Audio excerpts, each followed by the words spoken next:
Title: While I was recovering from a car accident, my 8-year-old daughter went skiing with my wife and in-laws. At sunset, she called me crying, "Daddy, they left me at the top of the mountain. I can't get down." Start: I knew something was wrong the second I heard her breathing.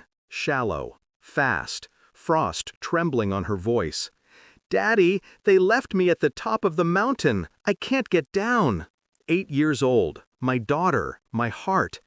Then the line snapped to dead silence. I tried calling back. Nothing. So I dialed my wife. She laughed. "She's your problem, not mine. I never wanted her anyway."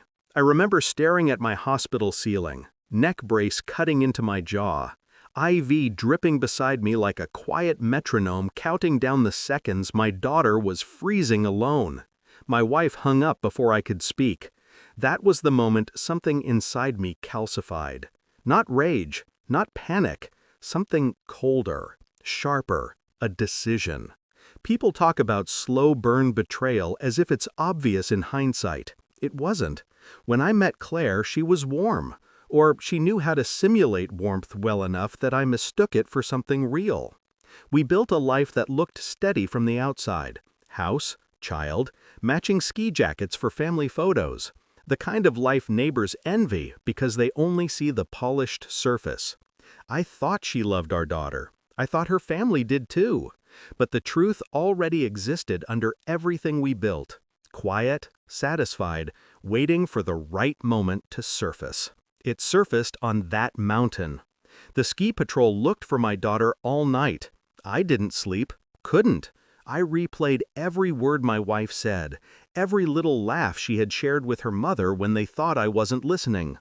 The way she insisted our daughter learn to toughen up. The strange insurance policies she'd pushed me to sign.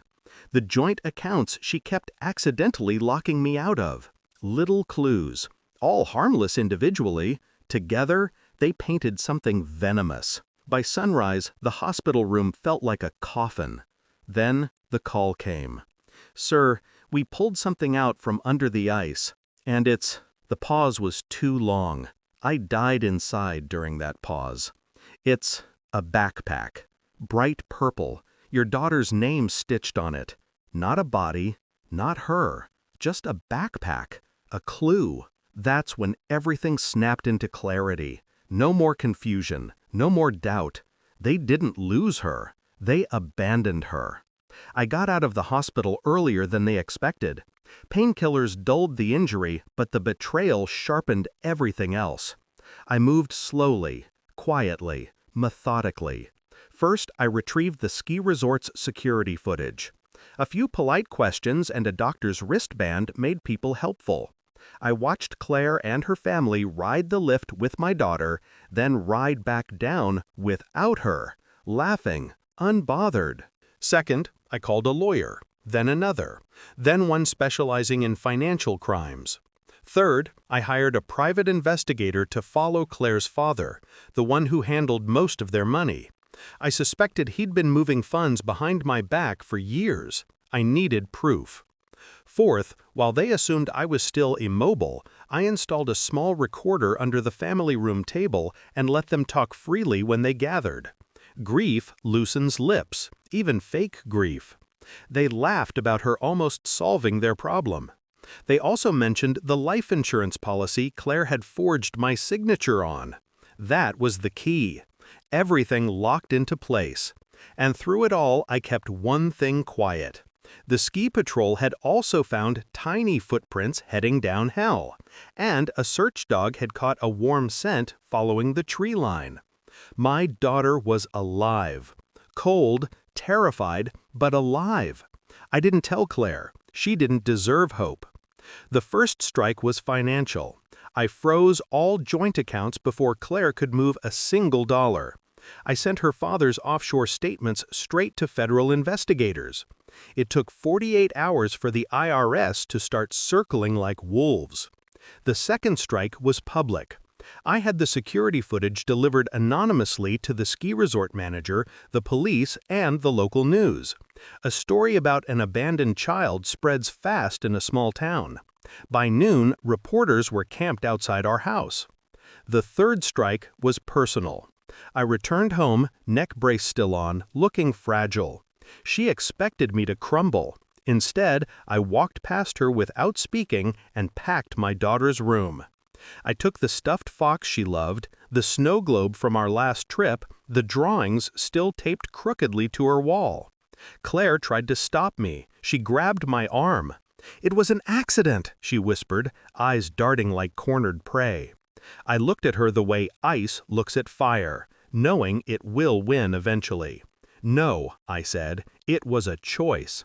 Then police cars rolled up to the driveway. Her father was arrested first, then her mother, then her brother. Claire stood alone in the doorway, mascara streaked, breath shaking. The officer read her rights while she stared at me, finally realizing everything she'd built, everything she thought she controlled, was burning down around her. I didn't lift a finger. I didn't have to. I just watched. That evening, Ski Patrol called again. They'd found my daughter, hypothermic, dehydrated, but alive, huddled in a tree well where she'd crawled for shelter. I was there when she woke up. Her first word was "Daddy." That was all I needed to hear. The next morning, still holding her small hand in mine, I walked past Claire's jail cell. She reached for me through the bars, desperate, pleading, broken. "You planned this," she choked. "No," I said. "You did." People say revenge doesn't bring peace. They're wrong. It doesn't undo the pain, but it restores balance. I look at my daughter now, safe, warm, alive, and I know one thing with absolute certainty. Some storms don't arrive with thunder. Some arrive calmly, quietly, walking on broken ice, like me, and they never see it coming.